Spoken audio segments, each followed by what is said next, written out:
بالله من شرور أنفسنا ومن سيئات أعمالنا من يهده الله فلا مضل له ومن يضلل فلا هادي له أشهد أن لا إله إلا الله وحده لا شريك له وأشهد أن محمدا عبده ورسوله وبعد. Insyaallah pagi ini kita akan bahas sedikit tentang haji. Pembahasan tentang haji otomatis pembahasan tentang umrah. Karena tidak mungkin ada haji tanpa umrah.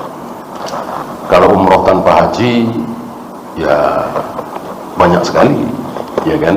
Seringkali kita umrah tanpa haji di luar bulan haji, musim haji. Adapun haji tanpa umrah, ya tidak mungkin. Hanya bisa umrah dulu kemudian haji, atau haji dulu kemudian umrah, atau berbarengan. Oleh karena itu, haji itu ada berapa macam? Ada tiga. Apa saja? Ifrad, tamattu, qiran. Kalau kita umrah dulu kemudian haji, namanya tamattu. Kalau kita haji dulu kemudian umrah, namanya ifrad. Kalau berbarengan, namanya qiran. Ya. Apa yang memungkinkan bagi kita selama ini? Hanya satu, tamattu. Tidak mungkin kita yang bukan orang Mekah berhaji qiran, dan tidak mungkin juga berhaji ifrad. Kenapa?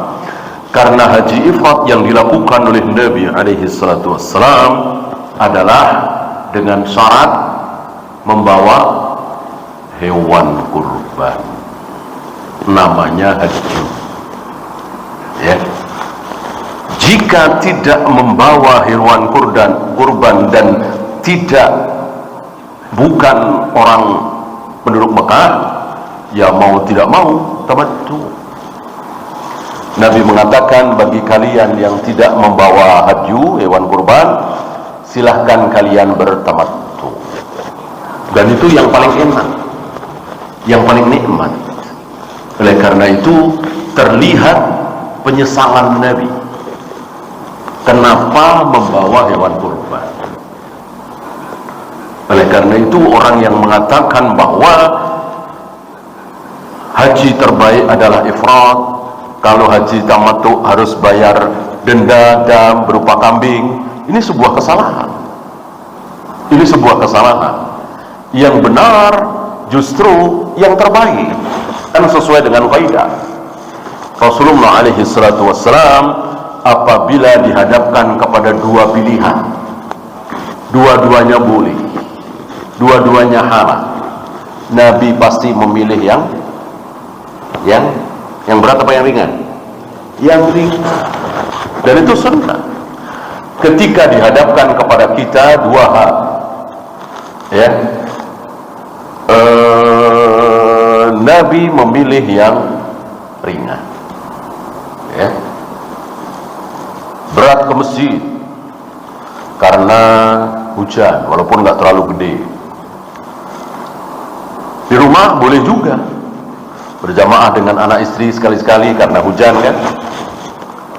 Akan lebih baik berjamaah di rumah, memilih yang ringan. Nah, di antara qiran, ifrad, tamattu, yang paling ringan adalah tamattu. Maka Nabi memilih tamattu, tapi sayang beliau sudah bawa hewan, kambing, tentu tidak boleh. Nah, mungkinkah kita berhaji ifrad hari ini? Ya jelas tidak mungkin.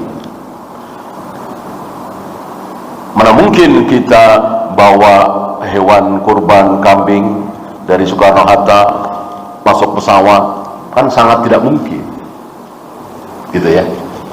Maka sekali lagi sebuah anggapan yang keliru bahwa kalau haji tamattu' harus bayar denda berupa kambing. Itu bukan denda, itu bukan dam, tapi memang kurban haji, gitu.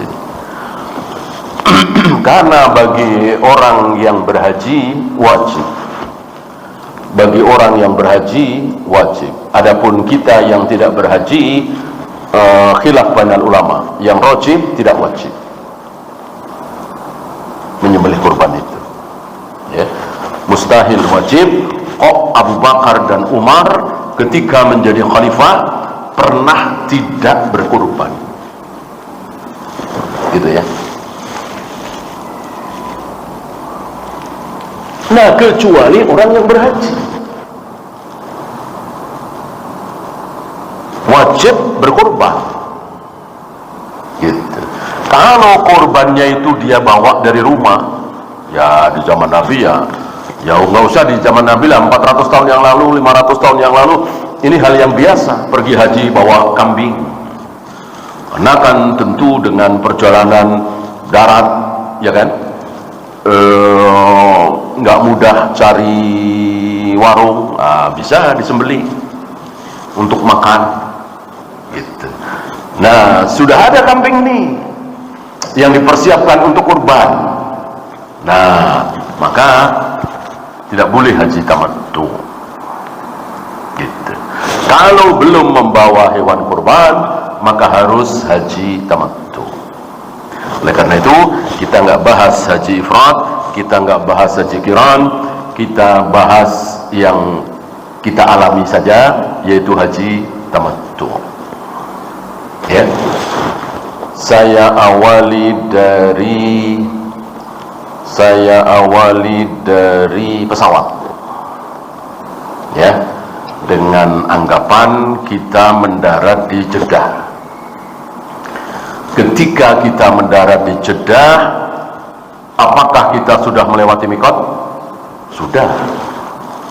Faedahnya, barang siapa yang berniat mau haji atau umrah ketika melewati mikot sudah harus berihram.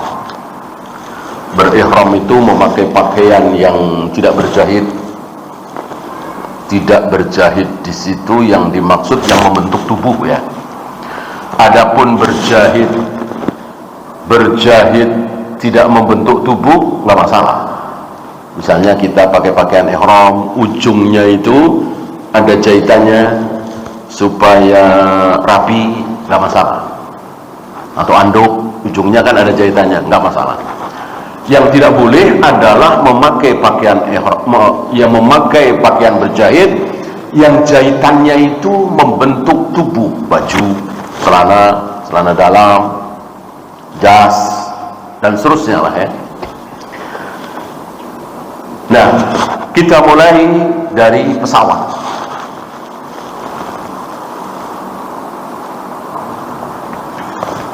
Insya Allah, mungkin sebagian besar antum pernah umroh, ya. Kira-kira 1 jam sebelum atau setengah jam sebelum melewati mikot diumumkan dalam bahasa Arab, bahasa Inggris, bahasa Indonesia atau bahasa Melayu, ya, bahwa beberapa menit lagi, setengah jam lagi kita akan melewati mikot. Nah, disitulah kita sudah harus bersiap-siap untuk memakai pakaian ihram, karena berarti setengah jam lagi sudah tidak boleh pakai baju, celana, jas, dan seterusnya. Tidak boleh pakai wewangian. Bukan tidak boleh wangian, tidak boleh pakai wewangian. Artinya, kalau setengah jam atau bahkan 10 menit sebelum masuk mikot kita pakai minyak wangi, boleh apa tidak? Boleh. Kan masih 10 menit lagi. Nanti pas 10 menit badan kita masih tercium aroma wangi, bolehkah? Boleh. Bahkan itu sunnah. Nabi begitu, persaksian dari Aisyah, kan, Aku melumuri Nabi dengan wewangian sebelum beliau berihram. Yang tidak boleh pakai wewangian itu ketika sudah masuk, gitu ya.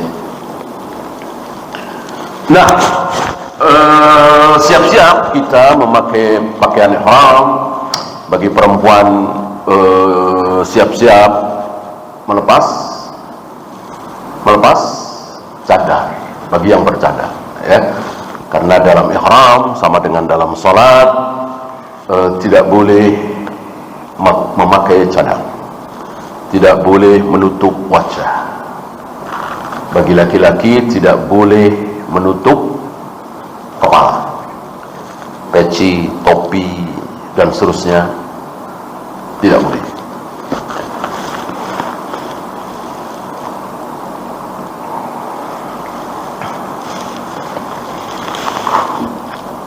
Membunuh binatang, ya. Nah, nanti insya Allah larangan-larangannya kita bahas secara khusus. Kita urutannya dulu, atau nanti dalam soal jawab barangkali. Nah, begitu sudah melewati miqat, kita kalau istilah salat takbiratul ihram. Kalau istilah salat takbiratul ihram, Allahu Akbar. Gitu. Ketika kita sudah takbiratul ihram Allahu Akbar, kita sudah tidak boleh kentut, tidak boleh kencing, tidak boleh ngomong, tidak boleh makan, kan begitu. Nah, begitu juga ketika kita sudah mengucapkan labbaik Allahumma umratan. Ucapan labbaik Allahumma umratan itu mirip dengan takbiratul ihram. Bukan mirip dengan, nah ini saudara-saudara kita ada yang keliru, bukan mirip dengan usolli, gitu. Sebagian saudara-saudara kita baca usolli itu dikiaskan dengan labbaik Allahumma umratan. Aku sambut panggilanmu ya Allah untuk melaksanakan umrah. Mereka bilang, oh ini niat nih, dilafadzkan. Bukan, niatnya mau udah dari kemarin-kemarin. Ini bukan niat, ini takbiratul ihram. Sama dengan ketika takbiratul ihram, kan semenit, 2 menit, 5 menit, 10 menit kita sudah niat. Begitu kita keluar rumah, melangkahkan kaki menuju ke masjid, ketika mendengar adzan asar, tentu sudah ada niat mau sholat asar. Nah, sholat itu diawali dengan takbiratul ihram, bukan dengan usolli. Nah, usolli tentu bid'ah, ya kan? Nah, takbiratul ihram itu mirip dengan labbaik Allahumma umratan.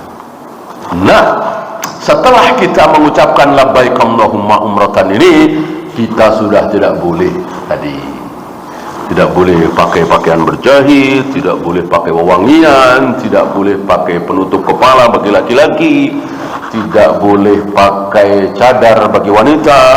Adapun wanita pakai wewangian memang tidak boleh, setiap hari juga tidak boleh kalau keluar rumah. Disunahkan hanya di dalam rumah. Gitu ya. Dan ini memakai pakaian ihram itu seperti sholat ya. Artinya apa? Boleh telat. Kan kita sholat kan enggak begitu time waktu masuk langsung sholat, enggak kan? Mundur dikit kan? Apa 5 menit, apa 10 menit, apa 15 menit, nunggu qomat, nunggu imamnya datang dan seterusnya, ya kan? Boleh mundur. Gitu. Adapun memakai pakaian ihram tidak boleh. Jadi sebelum melewati miqat sudah memakai pakaian ihram. Gitu ya. Kesalahan saudara-saudara kita telat. Sudah mendarat di Jeddah baru memakai pakaian ihram. Ini salahnya. Salahnya di situ. Ya. alhamdulillah ya, kita puji Allah, kita kenal sunnah, walaupun saudara kita nggak kenal sunnah, sehingga apa? Sehingga mungkin sedikit. Coba kalau dari Soekarno-Hatta kenal sunnah semua, ya kan? Nanti memakai pakaian ihram di pesawat, ya, agak ribet. Toilet kan cuma berapa? Alhamdulillah cuma sedikit. Maka tidak terlalu mengkhawatirkan. Mungkin satu pesawat cuma 10 orang, 15 orang, ya. Saya beberapa kali itu cuma nggak sampai 10 orang, ya.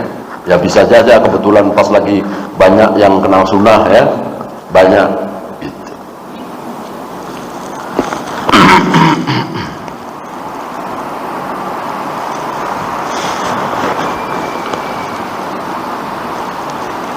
Ada sebagian ikhwan kita yang terkena sedikit dari sifat, walaupun mereka nggak sadar ya, sedikit dari sifat Yahudi.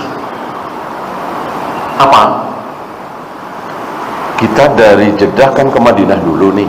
Nah, kita dari Jeddah kan ke Madinah dulu, nggak langsung umrah ke Mekah.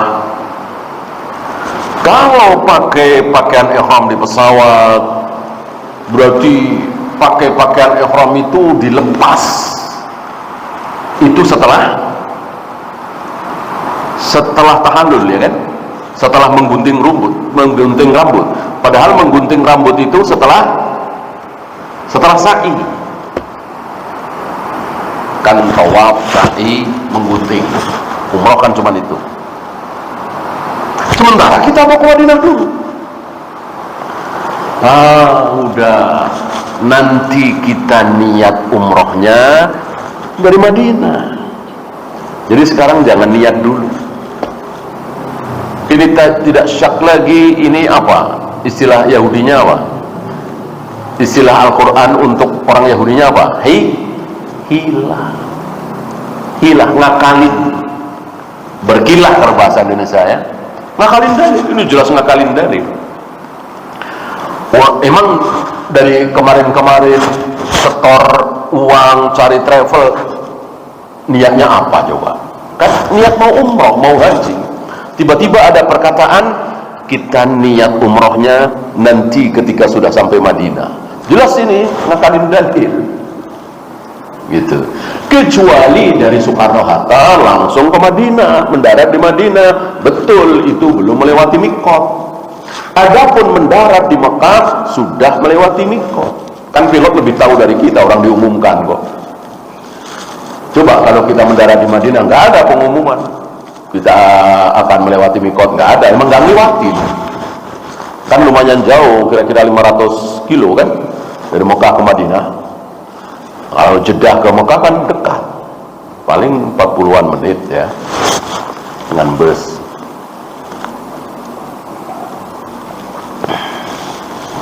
Jangan sampai kita seperti itu.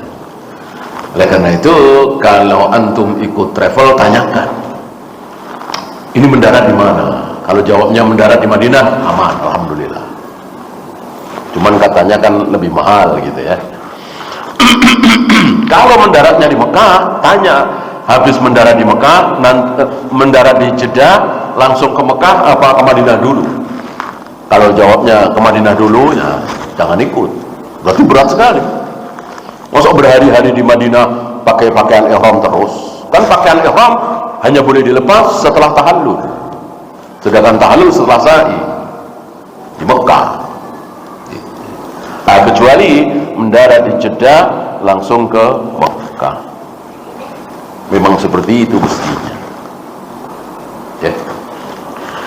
Nah, setelah kita mengucapkan labbaik Allahumma umratan, kita disunahkan apa? Disunahkan membaca talbiyah. Labbaik Allahumma labbaik, labbaik la syarika laka labbaik, innal hamda wan ni'mata laka wal mulk la syarika lak. Diulang-ulang, tidak usah dihitung. dan tidak usah ada yang memimpin. Satu orang rame-rame, satu orang rame-rame, enggak, terus dengan jahat. Adapun berbarengan enggak masalah, gitu ya. Ini bagian dari syiar, ya. Oh, satu pesawat bertalbiyah ini luar biasa. Tapi ya kadang-kadang cuma 10 orang, 15 orang, 20 orang, ya. Karena yang paham sunnah kan sedikit.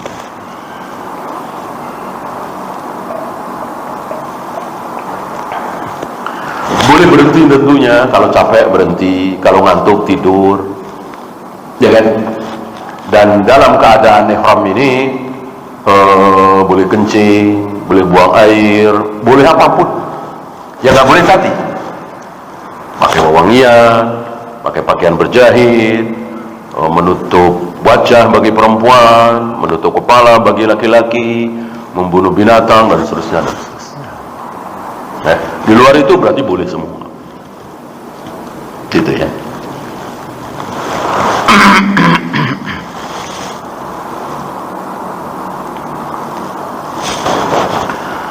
Nah, setelah mendarat terus ya, naik bus terus baca talbiyah terus sampai melihat Ka'bah. Nah, ketika kita melihat Ka'bah sudah tidak disunahkan lagi bertalbiyah. Udah diem kita. Nah, begitu melihat Ka'bah kita menuju Hajar Aswad, ya, karena tawaf itu dimulai dari Hajar Aswad. Misalnya kita masuk ke pintu sebelah sini, pintu Abdul Aziz misalnya, ya kan, atau Raja Fat misalnya, ya kan, ke Hajar Aswad kan lumayan jauh tuh, belum dihitung.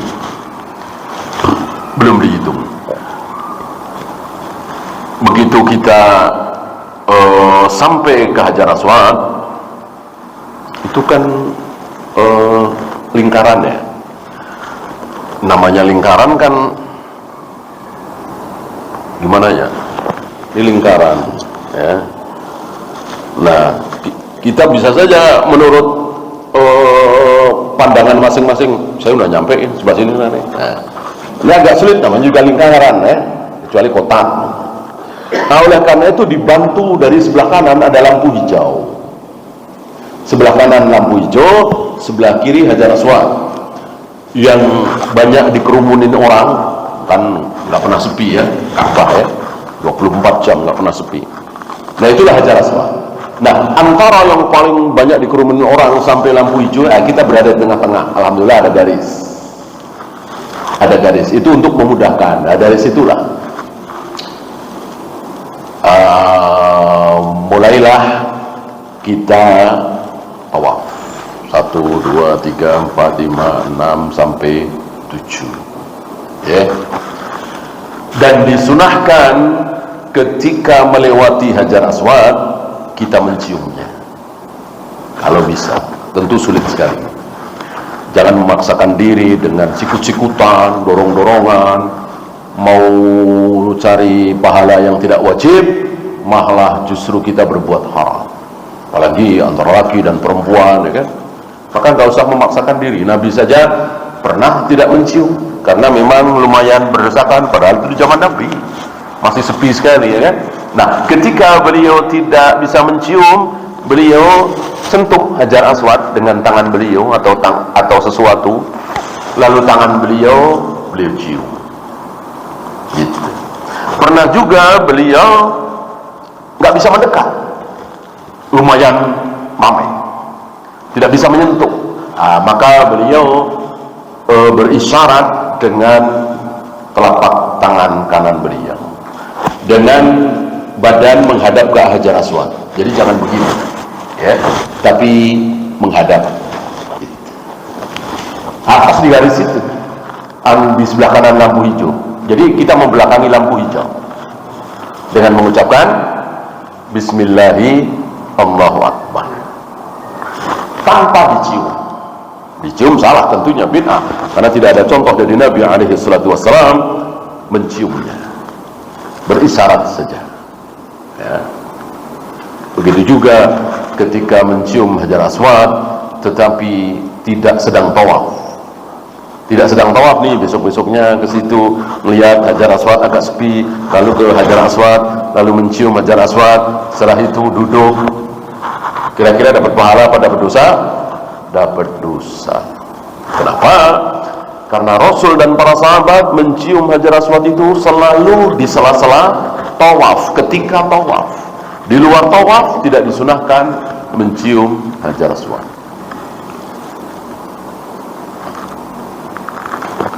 Termasuk ketika mencium Hajar Aswad dengan mengecupnya, dengan mengeluarkan bunyi kecupan. Ini pun bid'ah, ini pun dosa. Rasul dan para sahabat tidak pernah mencium Hajar Aswad dengan bunyi kecupan, gitu ya. Ini Hajar Aswad. Mundur satu sudut sebelum Hajar Aswad itu ada disebut dengan Rukun Yamani. Ya. Jadi misalnya kan muternya begini ya. Misalnya sini Hajar Aswad. Rukun Yamani di mana? Di sini. Anggap ini kotak ya. Nah, apa yang disunahkan dalam Rukun Yamani? Cuman mengusap. Mencium tidak, isyarat tidak, cuman mengusap saja. Ya, dan tanpa dicium. Mengusap dengan dicium itu khusus Hajar Aswad. Ini luar biasa, para ulama, para sahabat memperhatikan cara ibadahnya Nabi itu betul-betul rinci. Apa yang tidak dicontohkan oleh Nabi, para sahabat tidak mau melakukannya. Kan hukum asal ibadah apa? Hukum asal ibadah apa? Baik apa haram? Haram. Hukum asal ibadah itu haram. Jadi kita melakukan ibadah itu dosa haram, kecuali yang dicontohkan oleh Nabi sallallahu alaihi wasallam.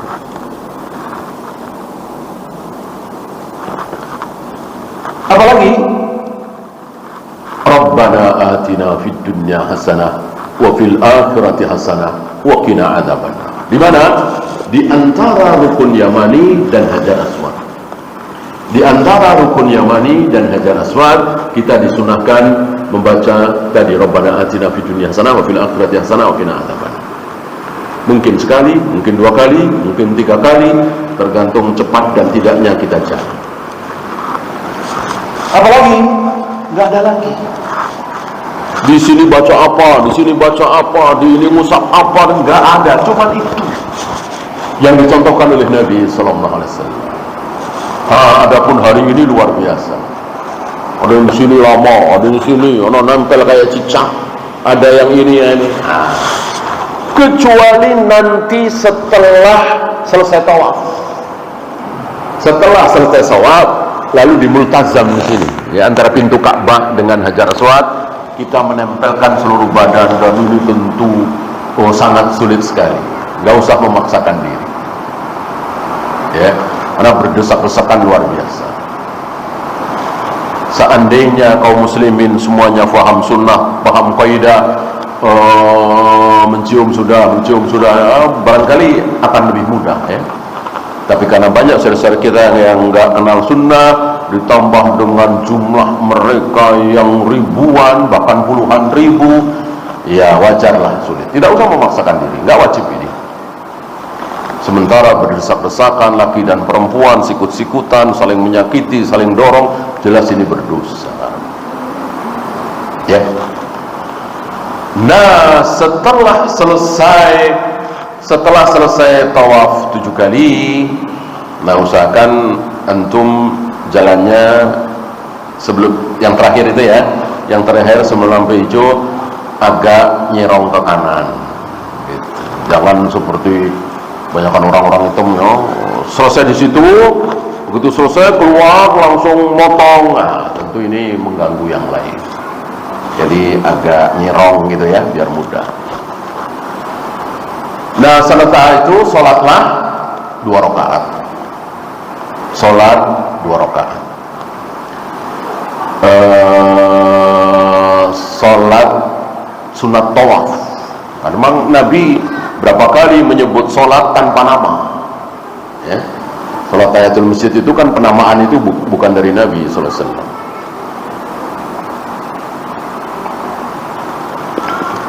Salat syukur wudu juga penamaan itu bukan dari Nabi sallallahu alaihi wasallam. Tapi maksudnya sama. Qul ya ayyuhal kafirun di rakaat pertama dan qul huwallahu ahad di rakaat kedua. Gitu ya. Selesai itu disebutnya di maqam Ibrahim. Tetapi maqam Ibrahim musalla. Tapi yang dimaksud adalah seluruh Masjidil Haram. Maqam bukan makam ya. Maqam itu tempat berdirinya Nabi Ibrahim ketika membangun Ka'bah itu. Diistilahkan sebagai maqam. Di mana salat di maqam Ibrahim itu di seluruh Masjidil Haram, terutama di pelataran Ka'bah. Maka tidak usah nyari tempat khusus. Mana ada tempat kita salat 2 rakaat di situ. Nah, setelah itu kita menuju sofa. Kita menuju sofa. Nah, insyaallah ada petunjuk gitu ya. Nah, di sofa itu kita naik, lalu kita menghadap Ka'bah, ya, dengan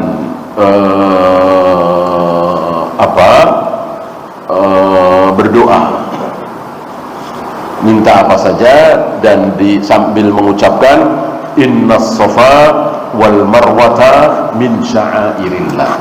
Cukup sampai di situ. Tidak usah disebutkan faman hajja al-baita aw i'tamara fala junaha dan seterusnya, enggak usah.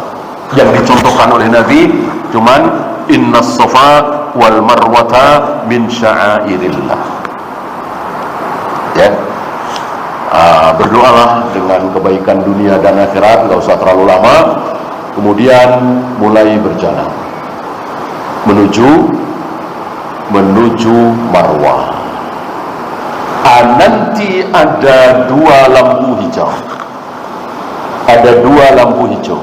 Nah, di antara 2 lampu hijau itu bagi laki-laki disunahkan lari-lari kecil. Bagi perempuan tidak.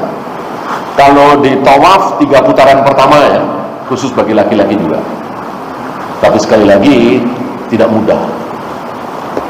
Bagi perempuan tidak disunahkan lari-lari kecil.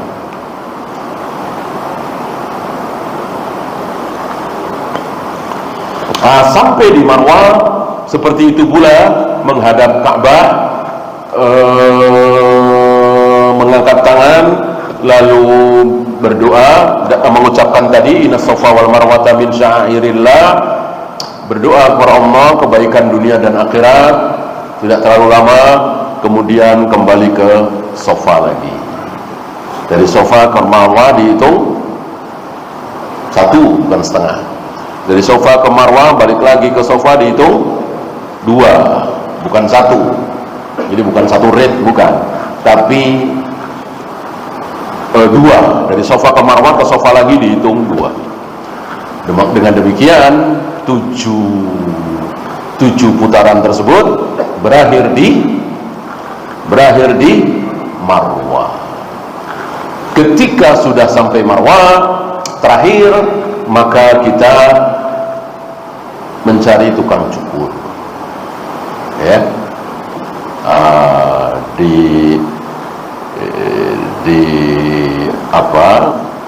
Ya mungkin dipendekkan saja, kan nanti masih ada tahallul yang haji ya, tahallul kedua kan. Kalau kita umroh doang ya lebih baik digundul habis, ya, karena didoakan oleh Nabi 3 kali. Yang dipendekkan doang didoakan 1 kali, dan ini yang benar ya. Artinya memang cukur pendek, bukan mengambil rambut 3 helai digunting. Ini nggak ada riwayat, nggak ada contoh dari Rasul dan para sahabat. Jadi Rasul dan para sahabat pilihannya kalau nggak digundul habis ya cukur. Gimana sih?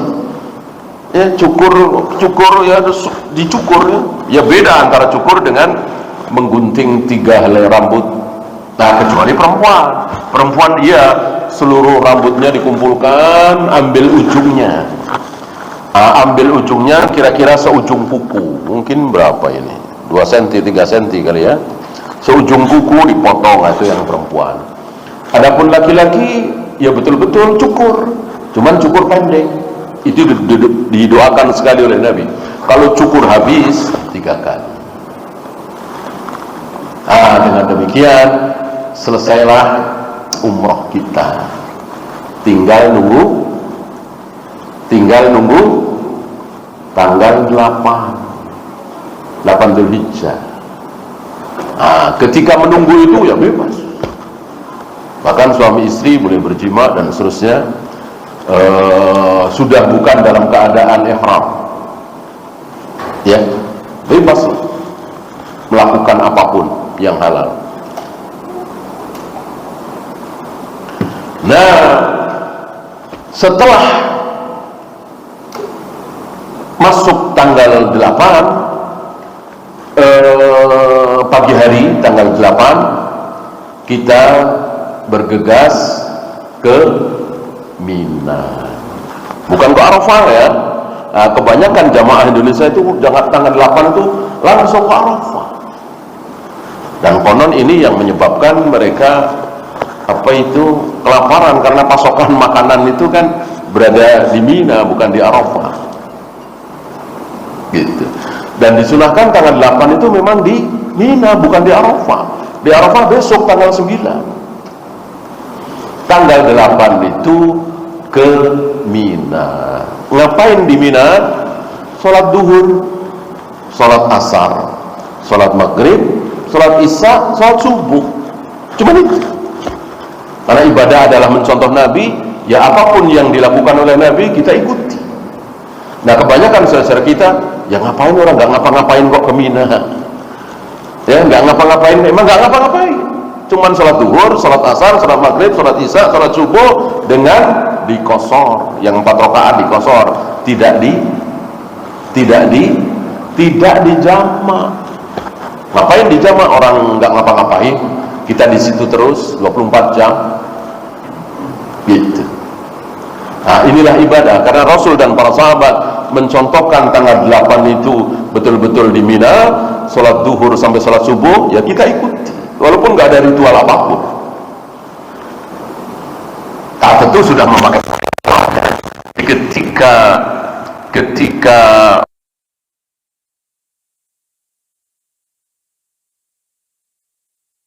dari penginapan masing-masing sudah memakai pakaian ihram, dan sama dengan tadi dimulai dengan labbaik Allahumma hajjan. Kalau tadi kan labbaik Allahumma umratan, kalau ini labbaik Allahumma hajjan. Aku sambut panggilanmu ya Allah berhaji. Terus sama kayak tadi, labbaik Allahumma labbaik, labbaik la syarika lak labbaik, dan seterusnya. Cuman ini kan berhari-hari. Kalau umrah kan ya beberapa jam saja. Dari kita melewati miqat sampai kita tahallul umrah tadi, ya mungkin 5 jam, 6 jam. Ya. Apalagi dari mulai tawaf sampai kita tahallul, paling 2 jam. Anak muda bisa 1,5 jam mungkin. Ya.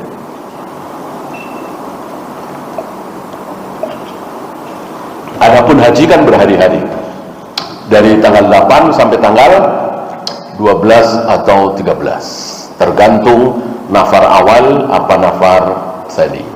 Nanti kita bahas apa itu nafar awal, apa itu nafar tsani.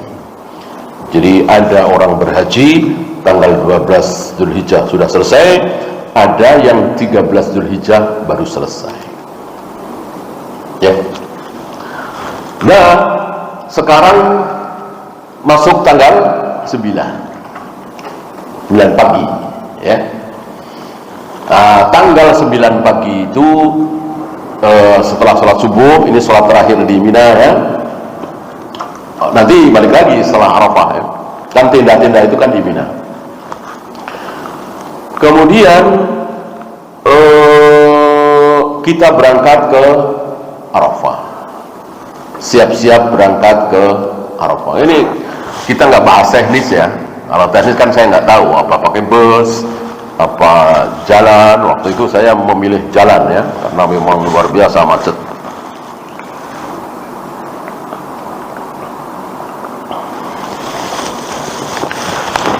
Nah, pagi hari menuju ke Arafah. Kalau bisa ya, karena memang ya jutaan manusia. Yang kita tuju pertama kali adalah Masjid Namirah. Masjid Namirah.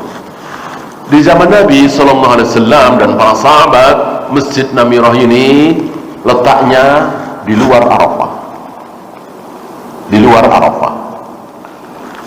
Disitulah ya dulu mungkin ya kota begitu ya, atau mungkin nggak ada bangunannya atau bangunan sederhana. Sekarang kan dari masjid bagus, bahkan besar. Masjid Namirah ini di zaman Nabi dan para sahabat itu di luar Arafah, dan disitulah Rasul dan para sahabat sholat zuhur dan sholat asar di jamak qasar, jamak takdim. Artinya zuhur dan asar dilakukan di waktu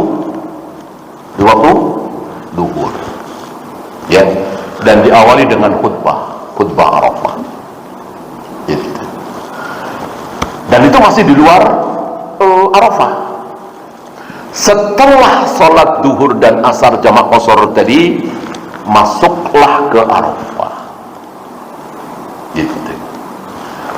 Hanya karena Masjid Namirah ini diperluas oleh pemerintah Saudi, maka sebagiannya masuk Arafah, sebagiannya di luar Arafah. Jadi terbagi dua. Nah, bagaimana kita bisa tahu yang ini yang di dalam Arafah, yang ini di luar Arafah? Sama kayak tadi, ada lampu hijau, ya.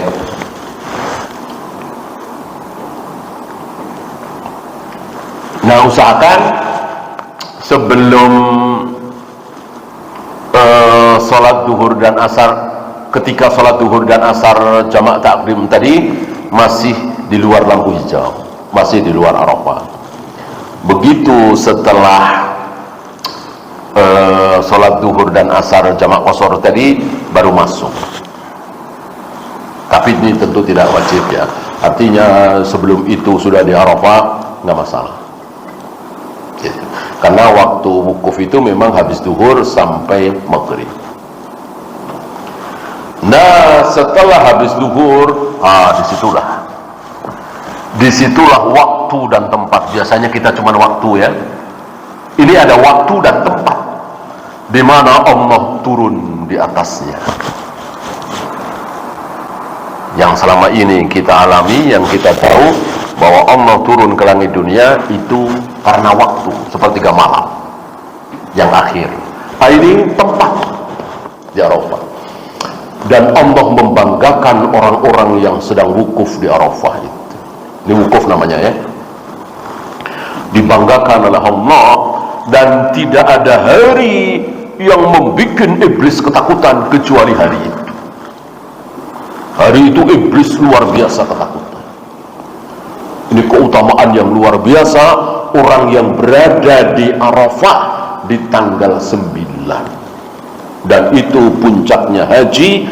Maka Nabi mengatakan al-hajju Arafah, al-hajju Arafah, haji itu ya Arafah. Artinya kalau tidak wukuf di Arafah ya tidak sah, walaupun dia tawaf, sa'i, tahallul, menyembelih kurban segala macam, melempar jumrah, tapi tidak wukuf di Arafah tidak sah. Adapun wukuf di Arafah tapi tidak melempar jumrah masih sah, hanya bayar dam.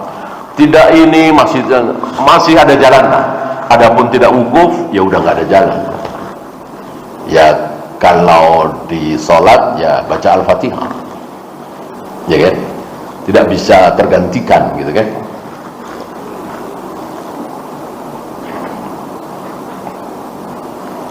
Maka berdoalah di situ, kebaikan dunia dan akhirat. Bagaimana tidak terkabul, Allah turun di tempat itu, dan jangan ditanyakan turunnya seperti apa dan seterusnya. Cukup kita imani saja bahwa Allah betul-betul turun di atas langit Arafah itu di Arafah. Oleh karena itu kita semua yang tidak sedang di sana disunahkan apa? Puasa. Puasanya juga sesuai puasa Arafah. Maka kalau ada orang puasa Arafah tapi sono belum wukuf, ya aneh gitu ya. Aneh gitu. Dalil dari mana gitu kan? Karena memang namanya juga puasa Arafah, sesuai dengan wukuf di Arafah, kan begitu. Maka Rasul dan para sahabat, tabi'in, atba'ut tabi'in, puasa Arafah itu tidak melihat tanggal. Kalau Ramadan jelas ya, satu Ramadan gitu. Puasa Arafah tidak melihat tanggal, walaupun perhitungan kita baru 8 Dzulhijjah misalnya, tapi orang-orang haji sudah wukuf di Arafah, ya sudah, kita wukuf, kita puasa yang di Arafah wukuf, gitu kan? Kan nggak mungkin Allah memberi nama kepleset ya, keliru. Mestinya jangan kasih puasa Arafah nih, puasa 9 Dzulhijjah gitu ya, atau kasih nama puasa apalah. Ini kan puasanya puasa Arafah. Sementara Arafah itu kan nama tempat untuk wukuf itu. Itu misalnya Arafah mulai dari sini, Mina mulai dari sini gitu ya. Sampai kapan? Sampai maghrib, sampai matahari tenggelam. Dan disitulah kita berdoa. Bahkan sebagiannya berdiri di situ, berdiri memohon kepada Allah, karena memang luar biasa. Allah sedang menunggu-nunggu doa kita.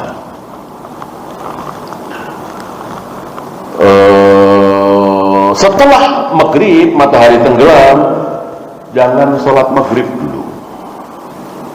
Jangan sholat maghrib dulu, ya. Ini yang terbaik ya. Saya kira ini tidak merupakan rukun, tidak wajib. Yang terbaik, jangan sholat maghrib tapi kita langsung berjalan menuju Muzdalifah, menuju Muzdalifah. Ya, jalan kaki mungkin setengah jam nggak nyampe ya kan. Kalau naik bus mungkin malah bisa sejam 2 jam, ya. Karena kan luar biasa jutaan manusia ya. Jalan kaki pelan-pelan ya.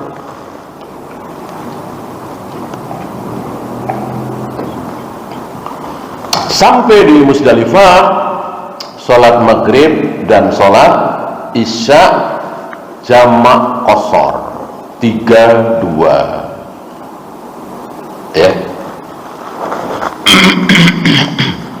Setelah sholat maghrib dan sholat isya jamak qashar tadi, jamak takhir, tidur setidur-tidurnya ya.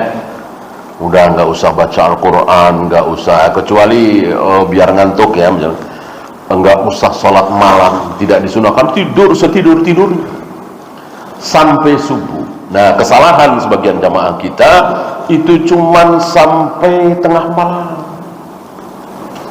Setelah tengah malam lanjut ke Mekah misalnya, atau lanjut ke Mina untuk melempar jumroh ya. Ini tidak tepat, kecuali bagi wanita dan anak-anak yang mungkin lemah ya. Adapun yang dilakukan oleh Rasul dan para sahabat, tidur sampai subuh, tidak qiyamul lail ya. Kenapa? Karena besok berat sekali. Besok tanggal 10 ini berat sekali. Harus bisa menyelesaikan 5 perbuatan, 5 ibadah. Harus selesai. Maka tenaga harus betul-betul fit. Maka istirahat yang cukup. Apa 5 itu? Melempar jumroh Aqabah. Jadi 1 jumroh doang ya, yang paling kanan, yang paling dekat dengan Mekah, yang paling besar gitu. Terus tawaf, terus sa'i, terus menyembelih tentu sudah diwakilkan ya ke panitia ya. Terus bercukur. 5 ini harus selesai. Dan boleh sampai malam. Gitu. Mana yang duluan? Bebas. Jadi tidak harus berurutan. Berdasarkan pertanyaan para sahabat, ya Rasul, saya sudah melempar jumrah tapi belum tawaf. Kata Nabi, if'al wala haraj. Ya sudah tawaf, nggak apa-apa. Ya Rasul, saya sudah tawaf tapi belum menyembelih. Kata Nabi, if'al wala haraj. Ya sudah menyembelih, nggak apa-apa. Ya Rasul, saya sudah menyembelih tapi belum melempar jumrah. Kata Nabi, if'al wala haraj. Setiap Nabi ditanya, aku sudah ini, belum ini, Nabi selalu mengatakan if'al wala haraj. Lakukan, nggak masalah. Nah, dari jawaban Nabi ini disimpulkan oleh para ulama 5 hal tadi tidak harus berurutan, kecuali tawaf kemudian sa'i tentu ya. Karena sa'i kan nggak mungkin tanpa tawaf. Kalau tawaf tanpa sa'i sangat mungkin. Kalau tawaf pasti setelah sa'i. Seperti tadi umroh kan tawaf dulu baru sa'i. Nah, maka terserahlah ya. Dan tentu ini untung-untungan ya. Untung-untungan. Wah, kita jumrah dulu. Oh, sepi pasti. Ya bisa sepi, bisa tidak ya. Orang kalau pikirannya begitu semua gitu. Oh, kita tawaf dulu ke Mekah dulu. Sepi nih, kan orang-orang pada melempar jumrah. Ya bisa sepi, bisa tidak. Untung-untungan lah. Bismillah aja ya. Ya, kalau ada rombongan di situ, ada Amir Safar menentukan kita ke Mekah dulu, ya udah sami'na wa ta'ala. Walaupun mungkin prediksi kita ini akan berdesak-desakan, jumrah Aqabah yang sepi. Ya, prediksi bisa benar bisa salah. Gitu ya. Nah, siapa yang melakukan 3 di antara 2? 3 di antara 5. Tadi bukan 5 kan? Nah, orang yang sudah melakukan 3 saja, taruhlah sudah menyembelih, sudah melempar jumrah, sudah menggunting rambut. Nah, berarti kan udah 3. Maka sudah boleh melanggar larangan-larangan ihram, kecuali suami istri, hubungan suami istri atau nikah itu, atau menikahkan, hubungannya dengan wanita lah ya.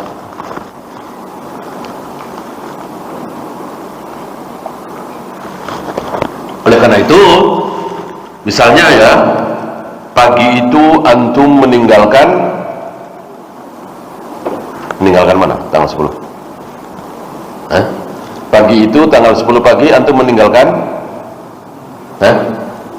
meninggalkan Muzdalifah, menuju silakan, menuju Mekah silakan, menuju Jumrah Aqabah silakan. Jumrah Aqabah adanya di Mina. Ya, taruhlah antum menuju ke Jumrah Aqabah ya. Ya, antum melempar. Masih pagi itu ya. Lempar 7 kali ya, berapa menit lah ya. Udah 1 ya. Nah, sementara penyembelihan insya Allah kan sudah dilakukan oleh panitia ya. Nah, terus antum menggunting rambut ya, bercukur ya. Nah, berarti sudah 3 ya. Maka antum sudah boleh pakai celana panjang, sudah boleh pakai baju untuk melaksanakan tawaf dan sa'i. Kan tinggal 2. Tadi ada 5 kan? Yang 3 sudah tadi melempar jumrah. Ini saya ambil pengalaman saya ya, yang mudah ya. Saya kira ini lebih mudah. Karena kalau ke Mekah dulu kan nanti balik lagi. Sementara dari Muzdalifah kan lebih dekat ke Jumrah Aqabah. Gitu. Tapi ya ada juga yang langsung ke Mekah. Mungkin mau sekalian ikut menyaksikan khutbah Idul Adha.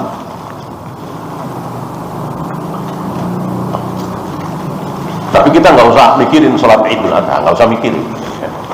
Artinya jangan jadi target lah ya, karena memang ya di samping tidak wajib kan. Nah, kecuali memang kebetulan. Intinya memang kita konsentrasi 5 hal tadi. Di dalam 5 hal ini nggak ada sholat Id, gitu. Karena memang keutamaannya sendiri-sendiri dan keutamaan yang luar biasa ini. Nah, kita lakukan 3 tadi, melempar jumrah Aqabah, bercukur, insya Allah panitia sudah menyembelih kan. Nah, tinggal 2. Nah, ketika melakukan yang 2 ini, tawaf dan sa'i ini, sudah boleh pakai celana, sudah boleh pakai baju dan seterusnya, kan enak daripada memakai pakaian ihram terus. Nah, ketika sudah tawaf, sudah sa'i, tawaf sa'inya sama kayak tadi. Sudah. Tinggal besok ringan sekali. Besok berarti tanggal 11, 12, 13. Boleh juga antum 11, 12. Ringan. Nah, setelah sa'i tetap kembali ke Mina. Kan kita sudah tidak punya penginapan lagi di Mekah kan? Nginapnya di Mina. Kembali ke Mekah itu, kembali ke tenda masing-masing di Mina. Nah, besoknya tanggal 11 kita melempar jumroh. Berapa? 3. Kalau tadi tanggal 10 cuma 1 jumroh Aqabah. Nah, besok tanggal 11 3. Jumratul ula, jumratul wusta pertengahan, dan jumratul Aqabah. 1, 2, 3, 7, 7, 7. Melemparnya harus melempar jumroh tanggal 11, 12, 13 itu harus setelah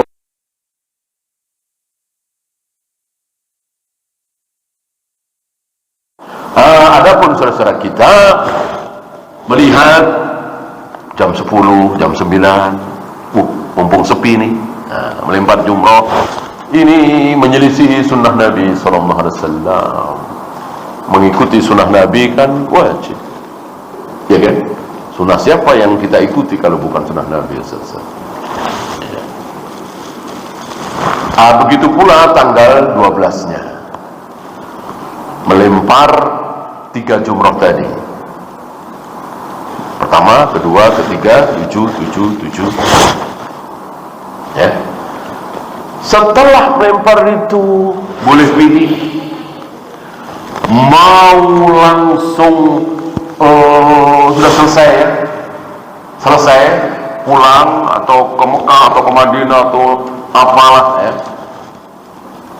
atau mau sekali lagi, boleh pilih ya. Kalau yang 12 itu menyelesaikan diri, berarti disebut nafar awal. Kalau sampai tanggal 13 berarti nafar tsani. Ya. Cuman ada pendapat di sini, kalau matahari sudah tenggelam, belum menyelesaikan lemparan 3 jumrah, maka besok harus melempar lagi. Gitu. Maka usahakan sebelum maghrib sudah selesai. Ya. Mudah insyaallah. Ya. Kelihatannya agak sulit menanggapan, nanti setelah praktek insyaallah mudah. Apalagi antum sudah pernah ya. Ya, barangkali ada yang perlu ditanyakan, ya. Silakan.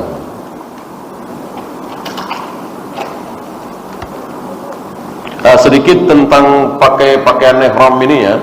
Banyak saudara-saudara salah itu memakai pakaian ihram selalu pundak kiri ditutup, pundak kanan dibuka. Itu salah. Ittiba istilahnya ya. pundak kiri ditutup, pundak kanan dibuka, itu hanya ketika tawaf.